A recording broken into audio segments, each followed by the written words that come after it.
Hello friends, once again welcome back to my channel. Friends, आज मैं आपसे बताने जा रही हूँ अपने पहले रेल के सफ़र के बारे में। अब आपको लग रहा होगा कि रेल का सफ़र, इसमें क्या बड़ी बात है, दुनिया रेल से सफ़र करती है। पर आप मुझे सुनिए, आपको खुद पता चल जाएगा कि मैं रेल के सफ़र के बारे में क्या सोचती थी और क्या मेरे साथ हुआ। देखिए, जैसे कि मैंने आपको बताया हुआ है कि मेरा मायका नोएडा में था, ससुराल बांदा में है। तो अब तो शादी के बाद तो हम रेल से ही सफ़र करते हैं, लेकिन शादी से पहले मैंने कभी ट्रेन का सफ़र किया ही नहीं था। हमारे सारे रिलेटिव्स, सारे फैमिली मेम्बर्स सभी या तो दिल्ली में रहते हैं या फिर एनसीआर में। कोई भी रिलेटिव हमारा दूर नहीं रहता कि हमें ट्रेन का सफ़र करना पड़े। तो अगर हमें किसी रिलेटिव के यहाँ जाना होता था तो या तो पब्लिक कन्वेंस से और या फिर कार से चले जाते। ट्रेन में कभी बैठने का मौका ही नहीं मिला। और एक होता है ना कि जो चीज़ जिसके पास नहीं होती वो उसके सपने देखता रहता है। तो मुझे ऐसा लगता था कि यार, दुनिया ट्रेन में सफ़र करती है, हम पता नहीं कब बैठेंगे। अब यहाँ पे मैं आपको एक और चीज़ बताती हूँ। आप ये भी सोच सकते हैं कि इन्होंने प्लेन के बारे में क्यों नहीं सोचा, ट्रेन के बारे में ही क्यों सोचा। आपको पता है, मैंने प्लेन में भी सफ़र आफ्टर मैरिज ही किया था। उससे पहले हमने कभी ना ट्रेन में ना प्लेन में कभी सफ़र नहीं किया। तो हम तो कभी कार से आगे बढ़े ही नहीं। और प्लेन के लिए तो पता है मैं क्या सोचती थी, ऐसा सोचती थी कि जो बहुत ज़्यादा रिच लोग होते हैं ना, प्लेन में वो लोग सफ़र करते हैं, हम जैसे मिडिल क्लास लोगों के लिए प्लेन नहीं है। तो शादी से पहले मैंने प्लेन के तो कभी ख्वाब ही नहीं देखे थे। बस ये लगता था कि पहले ट्रेन तक तो जाएं, ट्रेन में तो कभी बैठने को मिले। और शायद मैं ट्रेन के बारे में कुछ ज़्यादा ही सोचती रहती थी। तो डेस्टिनी ने कुछ ऐसा किया कि मेरी शादी ही बांदा में तय हो गई। और अब नोएडा से बांदा, बांदा से नोएडा, मैं ट्रेन में ही सफ़र करती रहती हूँ। अच्छा, यहाँ पे मैं एक चीज़ बताऊँगी। मेरी शादी को 13 ईयर्स कंप्लीट हो चुके हैं। इतने सालों से मैं ट्रेन में ही सफ़र कर रही हूँ, लेकिन आपको पता है, मैं आज तक ट्रेन में सफ़र करने के लिए कभी बोर नहीं हुई। वरना मैंने लोगों के मुँह से ऐसे सुना है कि अरे यार, ट्रेन का सफ़र कितना बोरिंग होता है, लोकल लोग हैं वो कितने अच्छे होते हैं, तुरंत पहुँच जाते हैं वहाँ पर ऐसे। तो मेरे दिमाग में आज तक तो ये ख्याल वैसे नहीं आया अभी तक। हर बार मुझे उतनी ही एक्साइटमेंट रहती है जितनी कि जब मैंने फ़र्स्ट टाइम ट्रेन में सफ़र किया था तब हुई थी। अब आप सुनिए, सबसे बड़ा मज़ेदार किस्सा अब शुरू होने वाला है। हुआ क्या कि शादी के बाद नोएडा से मैं हरियाणा विदा हो गई। जो मेरे इन लॉज हैं, बेसिकली वो हरियाणा के रहने वाले हैं, तो वहाँ से शादी हुई थी। अब हमें हरियाणा से बांदा जाना था। तो जिस दिन हमें बांदा के लिए निकलना था, हम पहुँच गए स्टेशन। आपको पता है, उस दिन मैंने स्टेशन भी पहली बार देखा। खैर, आज मैं पहली बार रेल में बैठने वाली थी। मैं अंदर से बहुत ही एक्साइटेड थी। तो जैसे ही ट्रेन आई और ये हुआ कि अब चलो चलो रेल में अंदर चलो ऐसे, तो देखिए, मैं पहली बार ट्रेन में गई थी। ना मुझे ये पता था कि स्लीपर कोच क्या होता है, ना मुझे जनरल कोच पता था और ना मुझे एसी कोच पता था। क्योंकि शादी के बाद मैं फ़र्स्ट टाइम बांदा आ रही थी, तो हम एसी कोच से आए थे। एक होता है ना कि कीमती सामान भी रहता है और नई नई बहू है तो एसी कोच से लेके चलो उसे ऐसे। तो जैसे ही हमारी ट्रेन आ गई, हम लोग अंदर गए, सामान वामान सब सेट कर दिया। और जब सब आराम से बैठ गए ना अपनी अपनी सीट पे, तो आप गैस करिए कि मैंने सबसे पहले क्या देखा होगा ट्रेन पे। मैंने सबसे पहले वो चेन देखी जिसको फिल्मों में हीरो पकड़ के खींच लेते हैं जब उन्हें ट्रेन रोकनी होती है। आपको पता है, मैंने कभी ट्रेन देखी ही नहीं थी, मैंने बस फिल्मों में देखी हुई थी। तो एक एक्साइटमेंट थी कि यार, वो चेन कहाँ है जिसको हीरो पकड़ के खींचता है। तो पहले तो मैं खुद ही ढूंढती रही, लेकिन जब वो मुझे नहीं मिली, तो जब मुझे थोड़ा सा मौका मिला हस्बैंड से पूछने का, तो मैंने उनसे धीरे से पूछा कि वो चेन कहाँ है जो टीवी में दिखाते हैं कि उसको पकड़ के खींच लेते हैं ऐसे। तो वो सामने लटकी हुई थी, लेकिन क्योंकि मुझे पता नहीं था कि ये होती है, और कुछ क्या था, एसी कोच था ना वो, तो वो जो चेन थी वो लेदर में कवर्ड थी, वो टिपिकल चेन नहीं दिखाई दे रही थी। अब हस्बैंड ने उसकी तरफ इशारा कर दिया कि ये है वो। अब मैं मन ही मन में सोचूं कि ये वैसी तो नहीं लग रही जैसे टीवी में दिखाते हैं, ये कैसी चेन है। फिर आपको पता है मैंने क्या सोचा, कि शायद हस्बैंड को भी अभी अच्छे से नहीं पता। टीवी में तो कितना क्लियर दिखाते हैं कि चेन कैसी होती है और चेन की तरह होती है, ये कैसी चेन है, लेदर का सा टुकड़ा है, सामने लटक रहा है, टीवी से तो ये बिल्कुल भी मैच नहीं होता। मैंने अपने हस्बैंड पे यकीन नहीं किया था, मैंने टीवी पे यकीन किया था। अच्छा, सर्दियों का टाइम था, मुझे पता नहीं था कि अंदर एसी भी चलता है, एसी की फैसिलिटी होती है।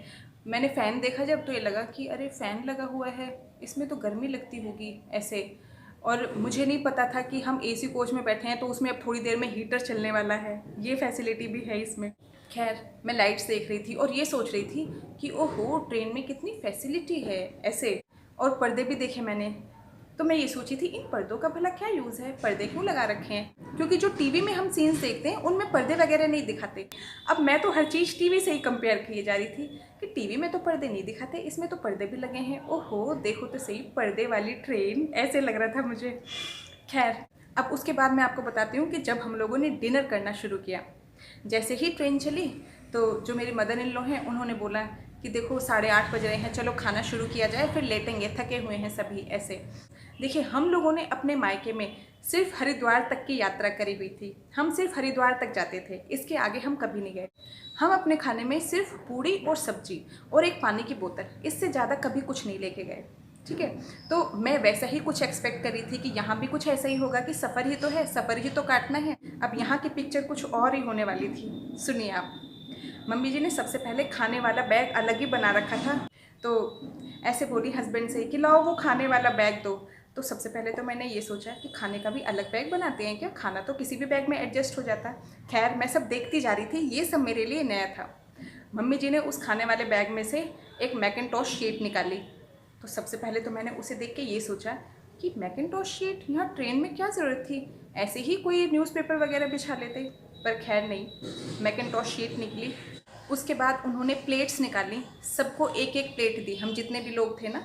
और मतलब ऐसा लग रहा था कि जैसे हम किसी के यहाँ पे डिनर करने आए हैं, सबको प्लेट्स दी गई हैं। फिर एक डब्बा निकाला जिसमें सब्जी रखी थी, सबको थोड़ी थोड़ी सब्जी दी। तो अब मैं एक्सपेक्ट कर रही थी कि सब्जी हो गई, अब पूड़ियाँ आने वाली हैं, तो ऐसा नहीं हुआ। फिर एक दूसरा डब्बा निकला, दूसरी सब्जी दी गई। मैं ये सोच रही थी कि यार सफ़र का ही तो खाना है, दो दो सब्जियों की क्या ज़रूरत थी ऐसे। खैर वो दिया गया। फिर उसके बाद एक और डब्बा खोला, अचार। उसके बाद फिर अचार सबको दिया गया। उसके बाद एक और डिब्बी निकली छोटी सी। बांदा की साइड में एक मसाला चलता है जिसे बोलते हैं बुकनू, तो वो बुकनू नाम का मसाला निकला, वो सबकी प्लेट में थोड़ा थोड़ा रखा गया। बल्कि बुकनू तो ये मैं फ़र्स्ट टाइम देख रही थी कि ये क्या चीज़ है। फिर उसके बाद फाइनली पूड़ियाँ निकाली गईं, सबको पूड़ियाँ दी, सबने वो खाया। उसके बाद जब खा लिया तो मम्मी जी ने एक और डब्बा निकाला, उसके अंदर मीठा था, सबको मीठा दिया गया। उसके बाद सबको टिश्यू दिए गए, इतना सब कुछ। एक तो मेरा ट्रेन का सफ़र, ऊपर से इतने अच्छे तरीके से खाना दिया गया, ऐसा लग रहा था कि जैसे जो मेरा ट्रेन का सफ़र है वो कई गुना इंजॉयबल हो गया। फिर उसके बाद बारी आई लेटने की। तो लेटने से पहले, क्योंकि वो एसी कोच हैं, उनमें वो बेडशीट मिलती है और टॉवेल मिलता है, तो वो शीट बिछा दी गई। शीट जब बिछाई जा रही थी तब मुझे लग रहा था कि ओहो, ट्रेन में तो कितनी सारी फैसिलिटीज़ देती है गवर्नमेंट, कितनी अच्छी चीज़ें हैं ये। मुझे तो आज तक ये सारी चीज़ें पता ही नहीं थी, ट्रेन का सफ़र कितना अच्छा लगता है। ऐसे पहले ही मैं बचपन से सोचती थी कि ट्रेन में कब बैठूंगी, और जिस तरीके से चीज़ें मेरे सामने वन बाय वन आती जा रही थी तो लग रहा था कि वाकई में अभी तक बहुत बड़ी चीज़ मुझसे मिस हुई थी ऐसे। फिर फाइनली हम लेट गए। लेटे लेटे कब आँख लग गई मुझे पता भी नहीं चला। फिर सुबह हुई, हम स्टेशन पे उतरे। अब घर जाके मेरी मदर इन लॉ ने बोला कि तुम चाय नाश्ता करके थोड़ा सा रेस्ट कर लो, रात में अच्छे से नींद भी नहीं आई होगी, क्योंकि ट्रेन हिलती रहती है ना, इस वजह से। मेरे साथ तो ऐसी कोई चीज़ हुई नहीं थी, बल्कि वो जो ट्रेन हिल रही थी ना, मुझे वो इतना अच्छा लग रहा था। ऐसे जैसे एक माँ बच्चे को गोदी में लेके झुलाती रहती है ना, वो अपने पैर को हिलाती रहती है और बच्चा ऐसे हिलते हिलते सो जाता है। मैं सच बताऊँ, मुझे वैसी फीलिंग आ रही थी। और ऐसा तो दूर दूर तक भी नहीं था कि मुझे नींद नहीं आई, बल्कि नॉर्मल बेड से ज़्यादा मुझे ट्रेन में बहुत अच्छी नींद आई। अब मैं मन ही मन में सोचूं कि मम्मी जी को इसका मैं क्या जवाब दूं। खैर वो बार बार बोल रही थी कि तुम थोड़ी देर सो लो, तुम थोड़ी देर सो लो ऐसे। तो मैंने फिर फाइनली यही बोला कि मम्मी जी मुझे बहुत अच्छे से नींद आ गई थी, आप बिल्कुल भी परेशान ना हो। तो उनको लगा मैं उनसे संकोच कर रही हूँ, जबकि ऐसा कुछ भी नहीं था। मैंने वाकई में इतनी बढ़िया नींद ली थी, इतना अच्छा लग रहा था। कब सुबह हो गई मुझे पता ही नहीं चला। सुबह मदर इन लॉ ने ही मुझे उठाया था कि उठो हमारे स्टेशन आ गया ऐसे। ये तो हो गई मेरे पहले रेल के सफ़र की बात। अब मैं आपको शादी के बाद जैसे हम बांदा से नोएडा, नोएडा से बांदा इतना आते जाते रहते हैं, उसके बारे में बताती हूँ। देखिए वैसे तो मैं हमेशा अपनी प्लान डाइट ही लेती हूँ, ऐसा नहीं है कि कभी भी कुछ भी खा लिया। लेकिन जब हम ट्रेन में सफ़र करते हैं तो तब का बताती हूँ मैं आपको, क्योंकि बांदा से भी ट्रेन रात में ही चलती है। तो डिनर तो मैं बनाती ही बनाती हूँ, डिनर का बैग तो एक अलग बनता ही बनता है। प्लस दुनिया भर के वेफर्स, बिस्किट और न जाने क्या क्या, जो जो मेरा बेटा खाता है ना, बिकॉज ही इज़ 12 ईयर्स, तो बच्चों के पता नहीं क्या क्या खाने की चीज़ें होती हैं, कहीं केक है, कहीं कुछ, अब मुझे याद भी नहीं आ रहा। लेकिन उस टाइम पे मैं उसके साथ उससे भी छोटी बच्ची बन जाती हूँ और मैं पूरा इंजॉय करती हूँ। मेरे लिए ट्रेन का सफ़र हमेशा नया ही रहता है। मैं हमेशा बहुत इंजॉय करती हूँ। उस टाइम पे मैं अपनी पूरी डाइट वाइट सब एक साइड रख देती हूँ और लगता है कि नहीं, सफ़र को मुझे बहुत अच्छे से इंजॉय करना है। बल्कि रोज़ में तो मैं ऐसी चीज़ें खाती नहीं हूँ और उस टाइम पे मैं बिल्कुल ऐसी हो जाती हूँ कि पता नहीं मेरी कहाँ की भूख खुल गई है। आज ही मौका मिला है मुझे खाने का, तो मैं जैसे बेटे से मांग मांग के खाऊंगी, तो वो भी ना मेरी शक्ल को ऐसे यूँ करके देखता है कि आज मम्मा को हो क्या गया। क्योंकि ये लगता है कि यार रोज़ रोज़ थोड़ी ना ट्रेन में सफ़र करते हैं, खूब अपना अच्छे से इंजॉय करो। देखिए, हम फ्लाइट से भी आते जाते हैं, लेकिन मुझे तो सबसे अच्छा सफ़र ट्रेन का लगता है। फ्लाइट में तो बैठे बैठे ही बोर हो जाते हैं, वहाँ से वो रूखा सूखा सा खाना देते हैं, बिल्कुल भी अच्छा नहीं लगता। ट्रेन में अपने घर का खाना, और हर एक स्टॉपेज पर ट्रेन रुकती चलती है, तो अगर आप दिन के समय में ट्रैवल कर रहे हैं तो वो चीज़ें आप वहाँ की ले सकते हैं, अच्छा लगता है, मुझे तो बहुत पसंद है।